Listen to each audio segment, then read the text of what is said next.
You'll remember when I was doing the best of 2023 skincare series and I mentioned there were products that I wanted to include in that series of videos, but I couldn't because they were not in my routine long enough. Well, today is the day that I'm revealing those, and consider this an early start in our best of 2024 skincare series.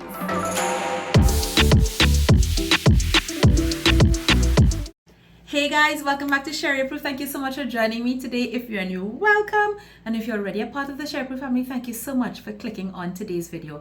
I already know that you're going to love the content, so why not like this video right now, subscribe if you haven't already, click that notification bell, and I always love hearing from you guys in the comments. It also helps me while I help you with the content, so you know we're one happy family over here. So most of these products didn't make it into that series because of what was happening with my skin, and therefore while a lot of them were newer to my routine and I would have already had like a lot of thoughts on them, I usually like to ensure that certain products are in my routine for a certain amount of time before I review them. So based on my own standards, I just couldn't include them.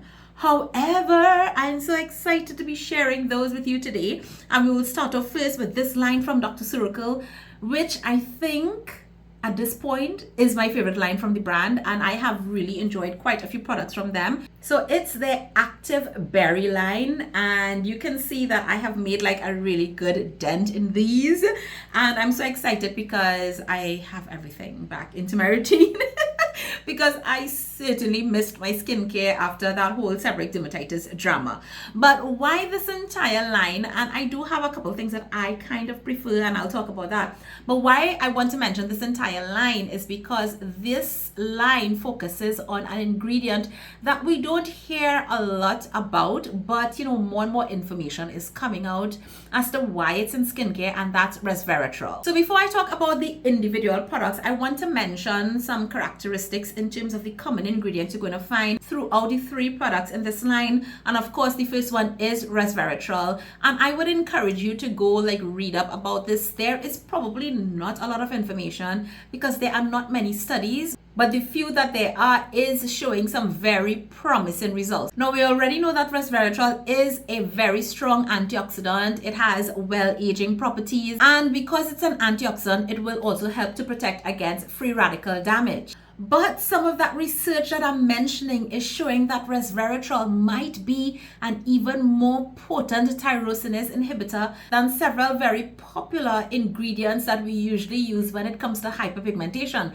And this is really, really big news because hyperpigmentation continues to be a concern for a lot of people, including me at this moment. And because of that data, it's proving that this may be an ingredient that can be very helpful for people who are dealing with post-inflammatory hyperpigmentation, such as dealing with post-acne marks. Resveratrol can also reduce the amount of melanin that the skin produces after UV exposure. And overall in formulations, it can also help deal with the appearance of fine lines, wrinkles, skin elasticity, etc, etc, etc. So you're getting your antioxidant power here. You're getting some help when it comes to hyperpigmentation. Remember, I was talking about the fact that when it comes to hyperpigmentation, we need to be able to target tyrosinase in so many different ways, and this will also help with one of those pathways. And then we also have all these well-aging benefits that you can get from this ingredient. But that's just one ingredient. Of course, a key ingredient that is featured by Dr. Ceuracle in this line.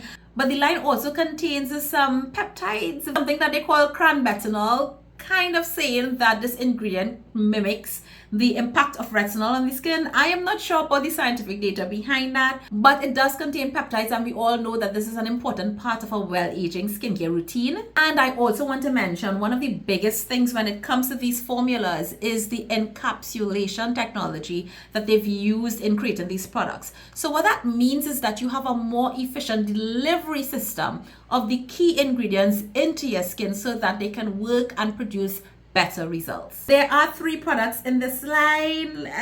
Should I start with the thing that I love the most? No, this is a little bit difficult because there's a toss-up between two. But guys, let's start with the Vegan Active Berry Firming Eye Cream, and I'm not going to go through the ingredients again because, like I said, they're very common ingredients among all of them for this entire line.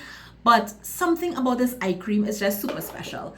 Like, I want you to take a look at how much of this I have used. And the last time I really got into an eye cream like this was, you know, with my love for the Heimish Marine eye cream. You all know that has been a favorite of mine for years. And this is not as thick as that, but this is super hydrating. But there is something about this, like, I feel like while my skin was going through the whole drama with the seborrheic dermatitis, like my under eyes were just looking fabulous.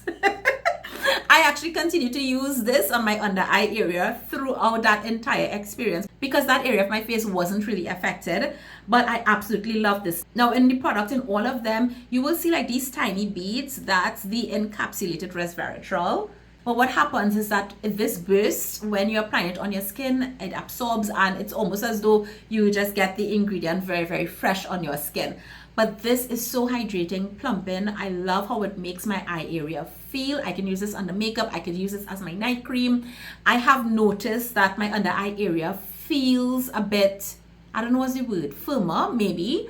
And I am noticing that my lines are not looking as harsh. Those are things that I look for when it comes to eye creams, and I have been using this probably about 4 to 5 months now, around there. I really, really, really like this product. Now, something that's very, very nice about this product is the tool. So Heimish also comes with a tool, and several products are starting to do this, especially these particular lines. These are not like the cheapest Korean products, right? They're a little bit higher priced. You get this gorgeous little tool, and when I tell you, this is a whole experience, because I'll put on the eye cream and then I'll just give myself a little bit of massage, some lymphatic drainage, and this feels substantial. It doesn't feel cheap at all, and the color, like this purple color, is so, so pretty. The next item is the essence. So this is what it looks like, and I think here you could kind of see those beads, the encapsulated beads in there.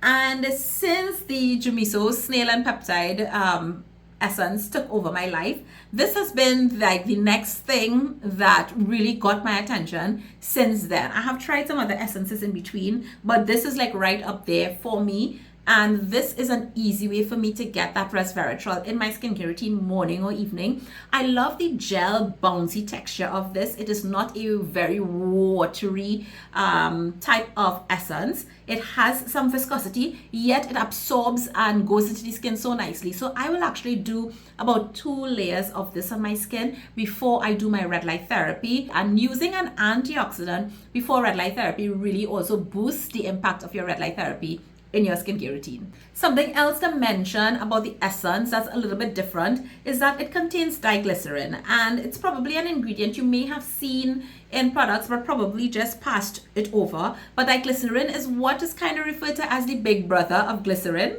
But the difference is that it has a larger molecule structure than glycerin. That means that it penetrates a bit slower than glycerin, but it also means that the moisture and the hydration that you feel on the skin lasts a bit longer.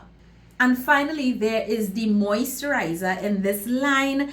And this was actually the thing that I used least, mainly because I was using this for about a month before the whole seborrheic dermatitis thing happened. And moisturizers were one of the first things to come out of my routine because they tend to contain, you know, emollients and other ingredients that can feed malassezia. So I actually use this one the least, and I'm now starting to use it again. The texture of this one, though, is more of a gel cream. So even if you're somebody that's a little bit drier skin, but you feel like you can't handle the regular texture that's probably recommended for dry skin, then this one might be interesting for you to use. Now, while it is a gel cream and it like absorbs super quickly, it leaves like a nice subtle glow on the skin. But on my oily skin, this is not a moisturizer that I would reach for in the daytime. Like if I was using nothing else, just cleansing my skin and putting this on, perfect, because I'm getting my resveratrol and a lot of potent antioxidants there, so it's great for the daytime. But of course, I'm layering on my vitamin C, etc., etc., etc. So for me and my skin type, this works great as a night cream. And while it absorbs very quickly, like you can see, there's like no residue and so on. But you also have to consider that you're probably applying this over different things. So if you are dry skin, I probably wouldn't recommend this for you as a night cream unless you're layering stuff. But for the daytime, it might be perfection, especially if you're living in a humid climate like me. Now, I must say that there is a fragrance in all these products. It's very, very mild. There are a couple of essential oils in here. but I can't say like it smells like anything in particular. It just smells like really good skincare.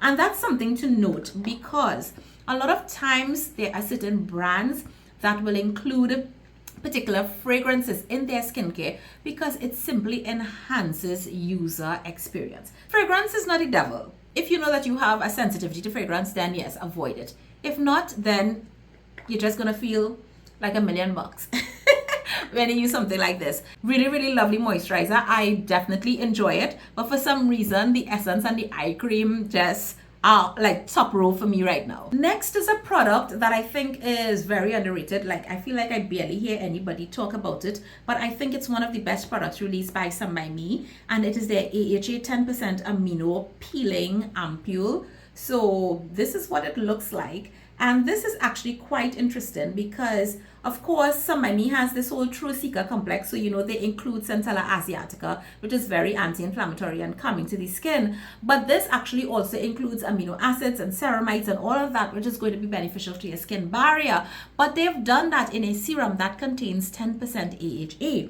Now, the interesting thing about this, and I think a lot of people may pass this over because they may see 10% AHA and they think, yeah, I could get that several places. Yes, you can. But the 10% AHA in this is mandelic acid, and that is what makes this a little bit different. So the focus here is that 10% mandelic acid, but it also has a little bit of salicylic acid. It also has a little bit of gluconolactone, which is a PHA bigger molecule, not going to create irritation while doing exfoliation. And then you have those amino acids and the ceramides to help really protect your skin barrier.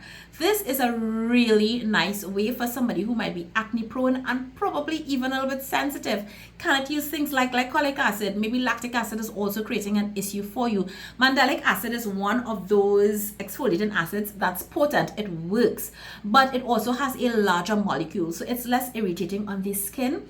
Plus, it also has benefits for people with hyperpigmentation, which is one of the reasons why you tend to see mandelic acid in products that are generated towards acne-prone skin. It's going to give you that gentle exfoliation, help to encourage skin cell turnover. It's even going to help by boosting collagen production, but it is also going to start working on that hyperpigmentation. When it comes to hyperpigmentation, mandelic acid actually works by blocking that pigment production deeper in the layers of the skin and preventing future discoloration. So even if your acne is under control, it's a product that you can continue using for your exfoliation, but also to get these other benefits. Now, one of the things that I love about this as well is the texture of it. It is quite watery. In fact, it is probably one of the most watery exfoliating serums that I have ever tried. The texture is amazing, especially of oily skin, and you know, texture becomes something that oily skin people can be very finicky with when it comes to choosing their skincare products. I think you will absolutely enjoy the texture of this. It will literally disappear into the skin and you'll be like, did I just apply anything? But yes, now that I'm actually going to be dealing with the hyperpigmentation from the seborrheic dermatitis, as well as the whole plethora of breakouts that I got on the chin, this is the product that I am using and loving. I know I owe you guys a COSRX BHA video. Sure, you just need to sit down and film this, really. But there's one that I have to mention in this video because like it is kind of like a half bottle now. This is the COSRX BHA EGF Peptide Seeker Serum. So this is a new peptide serum in their line. But this one is specifically focused on SH oligopeptide 1, better known as EGF or epidermal growth factors. And this one also has a Seeker in it, so it has that Centella asiatica as well. And this was one of the products that I also wanted to mention because this is fantastic for speeding up healing of the skin. EGF helps to stimulate cell growth and the proliferation of healing in the skin. So if you're having issues such as acne and breakouts, this particular peptide will actually help how your skin heals. It will also help to reduce the inflammation in the skin as well. So it speeds up wound healing, it helps to reduce inflammation, and it also helps to fight blemishes and hyperpigmentation. Because remember, once you have that inflammation, that's going to result in hyperpigmentation. If you could get that inflammation under control, then you could help decrease the resulting hyperpigmentation. This serum has like the newer COSRX BHA texture. When I say newer, like the older products like the niacinamide and so on, they have a slightly thicker, more viscous texture in terms of the serums. This one is not as viscous, and for me, I just need like about 1 drop for either cheek or wherever I'm applying it, and that's all that I need. So this will last a really long time, but I'm already halfway through the bottle, and that just gives you an idea of how much I've used this. And it's even more useful now because of the whole breakout situation. Okay, moving right along because I have 3 more things that I want to share with you guys. Oh, listen. Yo, these 2 cleansers, I think they launched around the same time in 2023, and I was so upset. When I couldn't use it during that whole seborrheic dermatitis, especially like when my skin was like very red and irritated and so on, because both of these are exfoliating cleansers. Both of these have exfoliating acids in them. But when I tell you, these cleansers are just best. So I'm going to tell you the differences. I recommend both of them, but I'm going to tell you the differences, right? So these are the 2 cleansers. So one is by Heimish and one is by Haru. So let's talk first about the Heimish, right? When it comes to cleansers, Heimish can do no wrong. Like, at least up until now, and my experience with Heimish cleansers, they've all been winners for me. In fact, their new cleanser from last year, the Matcha Biome cleanser, was also another great formula.